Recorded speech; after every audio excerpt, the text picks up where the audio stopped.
नमस्ते दोस्तों, स्वागत है आपके अपने चैनल डेली ट्रू स्टोरीज में।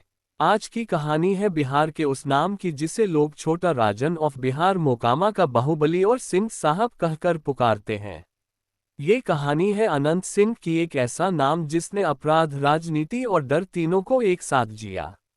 कभी गोलियों की गूंज में नाम गूंजता था तो आज विधानसभा में आवाज उठती है। आइए जानते हैं अनंत सिंह की जिंदगी का सफर, जो जितना रोमांचक है उतना ही विवादों से भरा भी। शुरुआत एक छोटे गांव से। साल था 1960। बिहार के पटना जिले के बरिया गांव में अनंत सिंह का जन्म हुआ। घर आम किसान परिवार का था, लेकिन अनंत बचपन से ही अलग सोच रखते थे। जहां बाकी बच्चे खेतों में काम करते या स्कूल जाते, वहीं अनंत के अंदर कुछ अलग करने की आग थी। लेकिन यह अलग रास्ता उन्हें सीधा अपराध की गलियों तक ले गया। अपराध की दुनिया में कदम कहते हैं कि अनंत सिंह के जीवन का पहला मोड़ तब आया जब उन्होंने अपने गांव में पहली बार किसी झगड़े में डंडा उठाया। धीरे धीरे स्थानीय राजनीति और गुंडागर्दी में उनका नाम फैलने लगा। 1980 के दशक में बिहार में बाहुबली संस्कृति अपने चरम पर थी। हर इलाका किसी न किसी डॉन के नाम से जाना जाता था। मोकामा में यह नाम था अनंत सिंह। कहते हैं अनंत सिंह अपने इलाके में रॉबिनहुड की तरह माने जाते थे, जो गरीबों की मदद करते, पर विरोधियों के लिए डर का दूसरा नाम थे राइवलरी और गैंग वो। मोकामा की राजनीति हमेशा से हिंसक रही है। यहाँ अनंत सिंह का मुकाबला अक्सर दूसरे बाहुबली नेताओं से होता रहा। कभी मोकामा के अपराध जगत में राइवल रहे सूरजभान सिंह, तो कभी राजनीतिक मोर्चे पर नीरज सिंह बबलू जैसे नाम। हर चुनाव में मोकामा गोली और वोट दोनों चलती थी। अनंत सिंह का नाम कई आपराधिक मामलों में सामने आया, हत्या, अपहरण, फिरौती से लेकर आर्म्स एक्ट तक। लेकिन इसके बावजूद जनता का एक बड़ा तबका उन्हें अपना नेता मानता रहा। राजनीति में एंट्री 2005 में अनंत सिंह ने पहली बार राजनीति की दुनिया में कदम रखा। उन्होंने जेडीयू से चुनाव लड़ा और जीत हासिल की।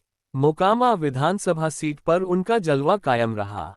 उनकी दबंग छवि ने उन्हें नेता से ज्यादा नेता वाला गुंडा बना दिया।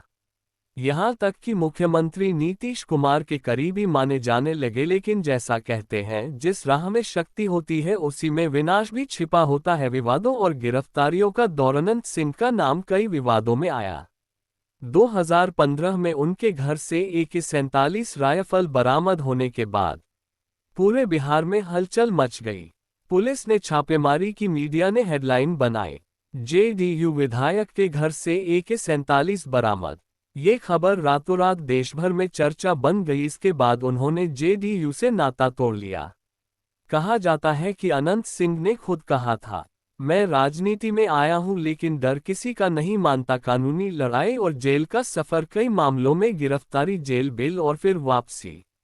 ये सिलसिला अनंत सिंह की जिंदगी का हिस्सा बन गया।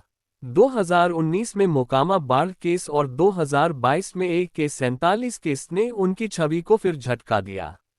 लेकिन हैरानी की बात यह रही कि उनके समर्थकों का भरोसा आज भी नहीं टूटा। हर बार रिहाई के बाद मोकामा की गलियों में वही नारे गूंजते थे, जय हो सिंह साहब की। बाहुबली से जननेता तक, चाहे विरोधी उन्हें अपराधी कहें या समर्थक उन्हें जनता का रक्षक माने, अनंत सिंह का नाम बिहार की राजनीति में हमेशा ताकत और डर दोनों के प्रतीक के रूप में लिया जाता है। वो कहते हैं, बिहार की राजनीति में साफ सुथरा रहना मुश्किल है, लेकिन जनता जिसे चाहती है वही राजा बनता है। आज का दौर। हाल के वर्षों में अनंत सिंह अब स्वतंत्र उम्मीदवार के तौर पर भी चुनाव लड़ चुके हैं। उनका प्रभाव अभी भी मोकामा और उसके आसपास के इलाकों में कायम है।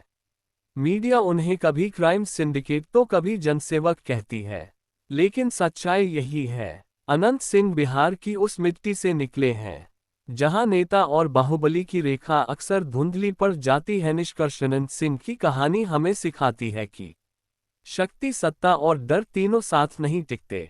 एक दौर में जिनके नाम से लोग कांपते थे, आज वही नेता बिहार की जनता से भरोसे की उम्मीद रखते हैं। यह थी कहानी बिहार के बाहुबली नेता अनंत सिंह की, एक ऐसे इंसान की जिसने अपराध की गलियों से निकलकर राजनीति की चौखट तक सफर तय की। अगर आपको यह वीडियो पसंद आए हो तो लाइक, शेयर और सब्सक्राइब जरूर करें। हम मिलेंगे अगली कहानी में, सच्ची, रोचक और प्रेरणादायक। केवल डेली ट्रू स्टोरीज पर।